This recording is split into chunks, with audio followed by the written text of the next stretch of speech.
전세계 GDP 순위 부동의 1위 미국, 2023년 4월 기준 26조 8,546억 달러로 2위인 중국과도 7조 8천억 달러 이상의 차이를 보이고 있어요. 그런데 이걸 1인당 GDP로 본다면 미국이 6위로 밀려나게 되거든요. 그리고 그 1위 자리를 우리가 흔히 알고 있는 선진국이 아닌 바로 룩셈부르크라는 나라가 차지하고 있죠. 그래도 우리나라에서는 크라잉넛의 노래 때문에 인지도가 좀 있는 것 같은데, 이 나라는 크기도 작고 인구도 적고 심지어 내륙국이라는 경제적 족쇄가 걸려있는 나라이기도 합니다. 그렇다면 과연 도대체 이 룩셈부르크가 어떻게 전세계 GDP 1위 자리에 오르게 된 걸까요? 오늘은 이 주제를 한번 이야기해볼까 합니다. 자, 오늘 저와 함께 살펴볼 지식 가이드는 룩셈부르크입니다. 유럽의 작은 나라 룩셈부르크. 이 나라의 면적은 2586제곱킬로미터, 우리나라 제주도의 1.4배 정도 크기로 인구는 약 64만 명, 제주도에 살고 있는 사람들보다도 적은 아주 귀여운 나라예요.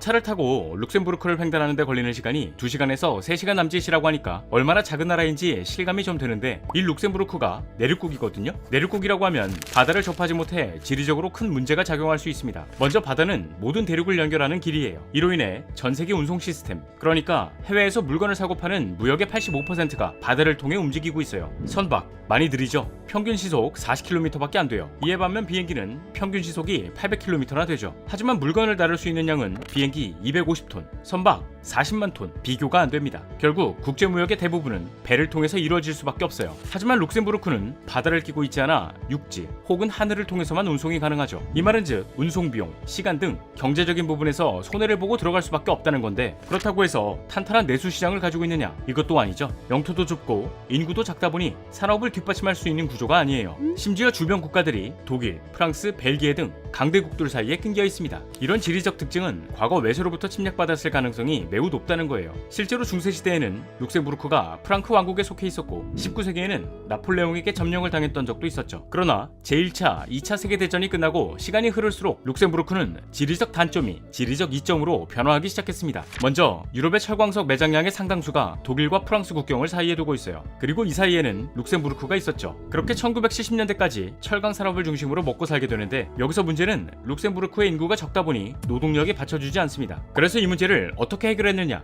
외국인 노동자들의 고용을 오픈마인드로 전환해버렸죠. 완전히 개방해버린 겁니다. 이 영향은 지금까지 이어져 룩셈부르크의 거주민 중 47%가 외국인이고, 특히 노동인구 70%가 외국인이라는 수치를 낳게 되었죠. 결국 룩셈부르크는 외국인 노동자를 고용해 철강을 여기저기 수출하면서 주변 강대국들과의 교통이나 운송 인프라를 구축하기 시작했어요. 이는 지금의 국제적인 교통망이 형성되었던 거고, 이 길을 통해 지금도 물류산업을 하고 있죠. 하지만 자원은 언젠가 고갈되기 마련. 1970년대에 들어서 룩셈부르크의 철강 산업이 힘들어지기 시작했습니다. 안 그래도 철광석 매장량이 바닥을 보이고 있었는데, 이 철강을 녹이려면 엄청난 양의 석탄이 들어가거든요. 그런데 이 시기 오일 쇼크가 터지게 되면서 석유의 대체제, 석탄값이 어마어마하게 상승하게 되었죠. 이 말은즉 룩셈부르크의 철강 산업은 비전도 희망도 없다 라고 볼 수 있었던 거예요. 그래서 이때 룩셈부르크 정부는 철강 산업을 과감하게 버렸죠. 그리고 선택한 산업이 무엇이었느냐? 바로 서비스업입니다. 일단 영토가 좁으니 농사도 못 짓고 공장도 못 세우고, 그렇다고 해서 천연자원이나 바다를 끼고 있는 것도 아니다 보니 룩셈부르크는 서비스업에 집중하기 시작했던 거예요. 또한 외국인 노동자들을 대상으로 개방 정책하는 거야 룩셈부르크 입장에서 비교적 쉬웠기에, 이 시점을 기준으로 외국인들에게 투자도 받고 외국에서 들어온 기업도 유치하고 외국인 근로자들을 데려오고 하면서 자국에서 부족한 것들을 개방 정책으로 하나하나 메워갔어요. 특히 이때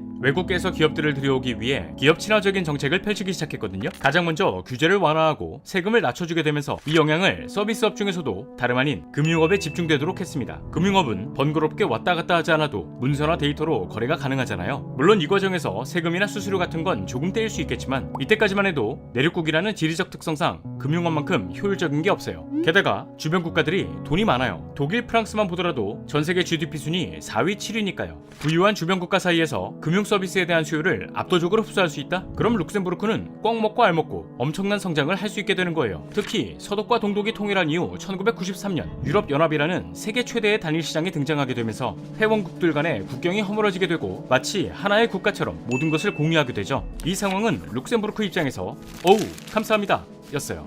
내륙국이라는 단점을 가지고 있음에도 주변 정세가 안정화되었고 경제적으로 성장한 국가의 기업, 노동자 등이 쉽게 룩셈부르크로 들어올 수 있었으니까요. 그리고 이때 룩셈부르크는 기회를 놓치지 않고 외국에서 들어오는 자원에 많은 혜택을 부여했습니다. 노동자들에게 좋은 대우를 하는 것도 하는 것이지만 특히 앞에서도 잠깐 언급되었듯 기업들을 대상으로 세금을 엄청나게 줄여줬어요. 유럽에서 세금을 가장 적게 걷는 나라로 불릴 정도로 말이죠. 이렇게 되면서 해외 기업들은 룩셈부르크로 들어와 사업을 유치하게 되었고 이는 곧 룩셈부르크 국민들의 일자리가 창출되는 상황을 연출했습니다. 결국 룩셈부르크는 현재 유럽에서 실업률이 가장 낮은 국가 중 하나로 자리매김할 수 있었어요. 글로벌 기업들이 들어오면서 일자리는 많아지고 있는데 일자리 비례 인구수가 적다 보니 취업이 잘 되는 거예요. 또 국가에서 돈을 쌓아가고 있지만 교육을 해야 하는 인구가 적으니 한 명 한 명 수준 높은 교육을 제공하면서 국민들의 수준을 높일 수 있죠. 이후 수준 높은 교육을 받은 국민들이 취업을 하게 된다면 기업에서 세금을 줄였어도 사람들이 일을 하면서 돈을 벌고 또 돈을 시장에 사용하니까 다른 부분에서 거두어들이면 만사 오케이가 될 수 있는 거고요. 게다가 이걸 기업 입장에서 보잖아요. 세금을 줄여주는 것도 굉장한 메리트로 작용할 수 있지만 여기서 가장 큰 영향을 발휘했던 것은 바로 비밀 보장입니다. 영화나 드라마를 보다 보면 가끔 검은 돈이나 피 묻은 돈을 세탁한다 뭐한다 하면서 유럽 쪽으로 돌리는 경우를 종종 볼 수 있죠. 이에 가장 대표적인 게 스위스 은행인데 룩셈부르크는 이걸 가져와 기업에게 적용했어요. 일단 룩셈부르크로 오면 그 어떤 사연이 있다고 할전정 비밀을 보장해줄게. 너네 나라의 경찰, 검사, 정부가 물어봐도 절대로 입 뻥끗하지 않을게. 이런 식으로 기업들에게 접근을 했던 거죠. 결국 지난 2013년 미국 경제 전문 매체 포춘 선정 500대 기업 중 아마존, 다이슨, 펩시, 버버리, JP모건, 하인즈, 도이체방크 등 한 번쯤은 들어봤을 만한 170개 이상의 기업이 룩셈부르크에 자회사를 두게 되었죠. 이는 곧 주변 강대국으로부터 많은 인적 자원을 모을 수 있는 계기가 되었고 지난 1995년까지만 해도 독일, 프랑스 등에서 룩셈부르크로 출퇴근하는 외국인 수는 5만 3천 명에 불과했지만 2022년에는 21만 명까지 늘어나게 되었어요. 또 이렇게 많은 해외 인력들이 이곳으로 모여들게 된 것은 룩셈부르크의 높은 임금의 영향이 크기도 했죠. 룩셈부르크의 2022년 기준 1년 평균 임금은 국경을 맞대고 있는 독일, 프랑스, 벨기에보다도 높습니다. 이게 그냥 높은 수준이 아니고 약 6만 5천 유로. 그러니까 유럽연합에서 가장 높아요. 독일이 약 4만 4천 유로이고 프랑스 약 3만 8천 유로, 벨기에가 약 4만 6천 유로이다 보니 주변 국가의 노동자들이 룩셈부르크를 매력적으로 볼 수밖에 없는 거죠. 이렇게 룩셈부르크는 발빠른 금융시장의 개방과 외국의 자본 및 인재를 적극적으로 수용할 수 있는 환경을 조성한 결과 전 세계 1인당 GDP 순위